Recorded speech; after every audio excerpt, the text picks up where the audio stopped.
The NLC and TUC had gone on an indefinite nationwide strike since Tuesday 14th of November 2023 on the basis that the federal government had refused to address the alleged assault of the NLC President, Mr Ajaero. We can recall that Labour had given the federal government 1 week to address the matter, and the Inspector General of Police, Mr Egbetukun, had promised the nation that the assault will be investigated and appropriate steps will be taken. 1 week had gone by and the federal government was yet to address the issue, which brought the aggrieved Labour to an indefinite nationwide strike. On the other hand, we could remember that Mr. President Bola Ahmed Tinubu had made a statement earlier that any official who doesn't perform will go. Which brings us to Labour Minister Mr. Simon Lalong, who is supposed to be an intermediary between the government and Labour, who was in Geneva when Labour was threatening to strike. We understand he arrived Wednesday morning after the strike had already started. Will Mr. Lalong's attitude towards this issue be questioned? He was nowhere to be found and he's not rising up to the occasion. And right now, the nation is on pause. Practically everything is on hold. Speculations has also been made that the strike is politically motivated. Let's listen to Mr. Laolu Akande, a former presidential spokesperson and political analyst, talking about what he thinks the solution is to the problem on ground.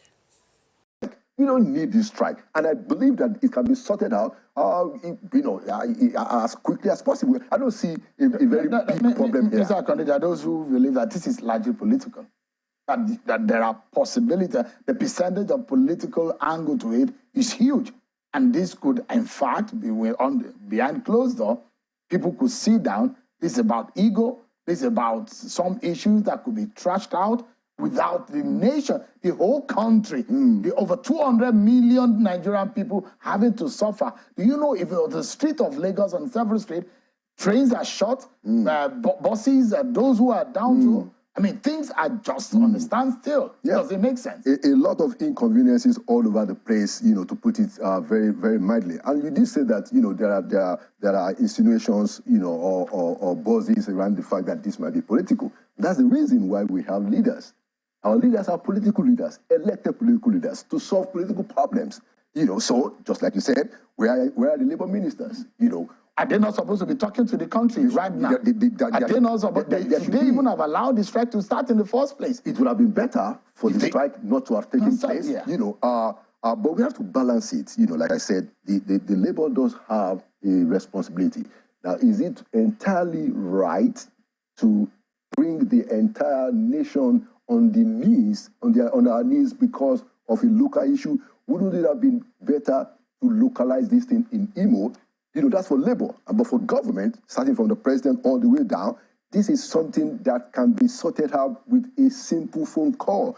A phone call from the villa to the Labour leaders, we get them running to the villa. Look, this is not the first time that governments have to deal with the Labour. And this is the kind of action that we need. We don't need any further delay.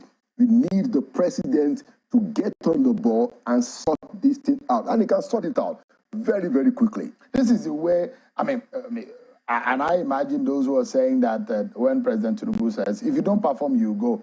And the first true test of that post-mortem of that retreat they had is right here on our hands. Yes. Where the person that is responsible are the two ministers for Labour. Yeah, where are they? So, are they talking to Nigerians? Are they speaking to the issues? Exactly. Why should Labour be going on strike? Nigerians are suffering. The economy is in dire straits.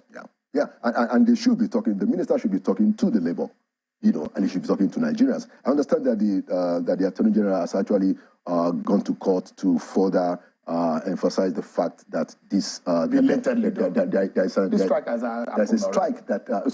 an injunction against the strike. I've not checked what the law is, but I think yes, you have an Attorney General who is on top of the issue from his own side, and we wish that we also have the Labour ministers also on the ball. But more importantly, is the president. It's the buck, as he has told us several times, the buck stops at the desk of the president. Mr. President, please fix this.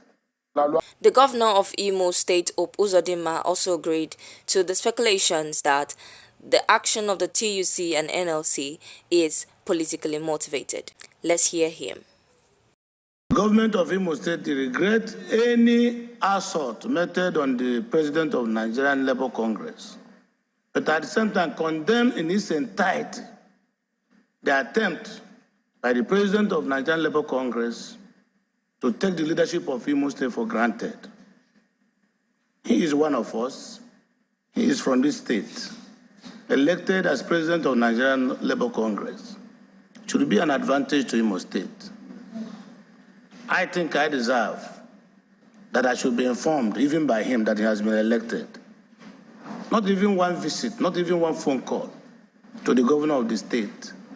Rather, he come in here, he do nocturnal meetings with political opponents.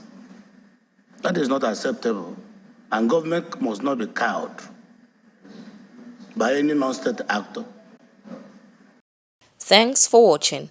Do not forget to put your comments in the comment section, like, share, and subscribe.